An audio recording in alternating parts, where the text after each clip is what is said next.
Hi, I'm Gary Stebeck.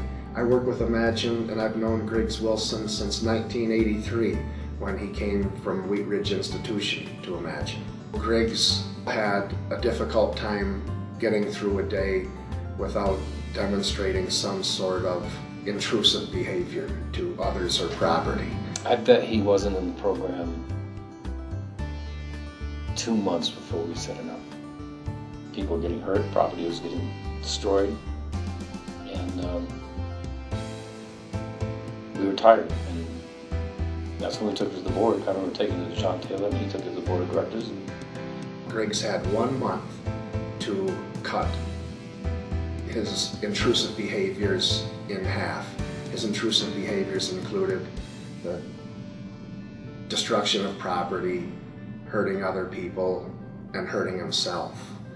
And Griggs hit himself far more often than he hit anybody else. It made it easy to not take it personally. John Taylor, bless his heart, somehow convinced us that maybe the program that we had just started might have an effect if we were good about it, and somehow he convinced us into saying we jump on board for a month, and if we can't, if we don't have a more successful month, and if Griggs doesn't have a more successful month, then they would support the move back to regional center. I think a lot of this reason for Griggs' success was when Mark Emery started working here. Mark started doing assessments on people and identifying the purpose of a behavior. The best understandable example is if somebody is hitting you because they want your attention, you need to ignore that behavior. If they're hitting you because they want to be left alone, you don't want to ignore the behavior because then you're reinforcing the behavior. We were shocked 2 weeks into it. The criteria that we were looking for, the aggressions to people and objects, and were going to be reduced by half. And it didn't take a month, it took 2 weeks. And surprised the heck out of all of us, because we didn't think we were going to be seeing Griggs too much longer. Within a couple of years, the focus changed from daily instructional skills like a classroom to us becoming a vocational program, and Labor Source was started at that point. And Griggs was one of the first people to have a community job. We got a job with EcoCycle, and Griggs ended up working at EcoCycle for more than 20 years. Even though we were exhausted from working with Griggs and some others, in the end, it paid dramatic results, and something we can look back on, I think, from an Imagine standpoint and say, good things were happening then. I think it was just a progressive period of time when we were like, the circumstances for these individuals don't have to be this. They can be something a heck of a lot better. And Griggs had a great life ever, since then. I'm really happy for him, but I'm really proud of the work that we did at the time, and I think we're still seeing the same kind of thing going on now. I'm Joyce Fraley, and this is my husband, Mike. Thank you. I'm Mike Fraley.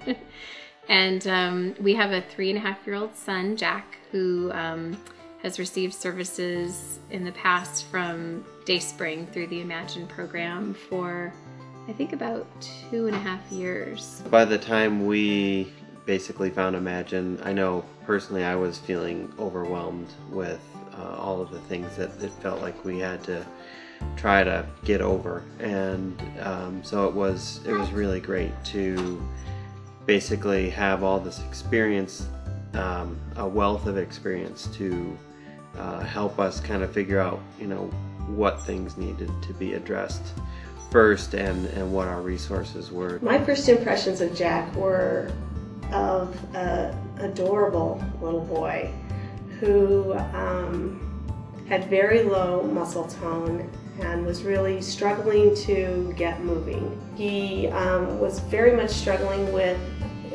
feeding issues, which was, of course, very stressful for his family and his caregivers.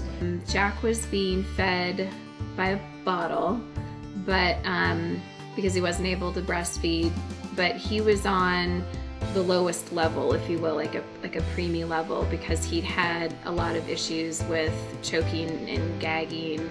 So we worked on each week looking at where Jack was that day at that developmental point, and giving the family strategies to make it safer for Jack to eat and to help him to just challenge the next developing skill enough to provide support, but challenge so that he would progress to the next level. He had to be taught pretty much everything, and even so, starting out with just being able to lay on his stomach, he didn't like it, and despite the fact that he couldn't, well, he wasn't talking obviously at that point, but he knew he could make you understand that he was very unhappy, and so the physical therapists had to be persistent to make Jack to learn some of the things that he needed to learn.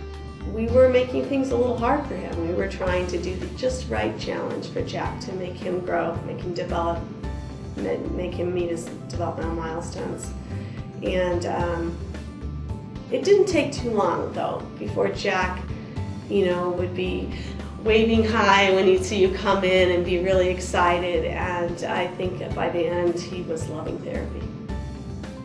I gave him a ton of credit because as the parent, it's I think sometimes hard to push a baby when they're there. You just want to nurture them and hold them and snuggle them, and the physical therapist really did have to push him every step of the way with everything.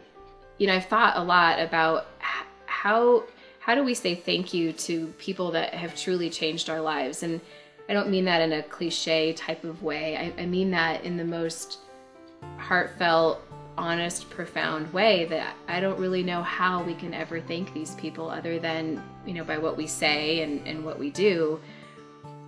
But I really believe that it's just made such a difference with Jack from where he was to where he is now, and where we hope that he's going to go in the future.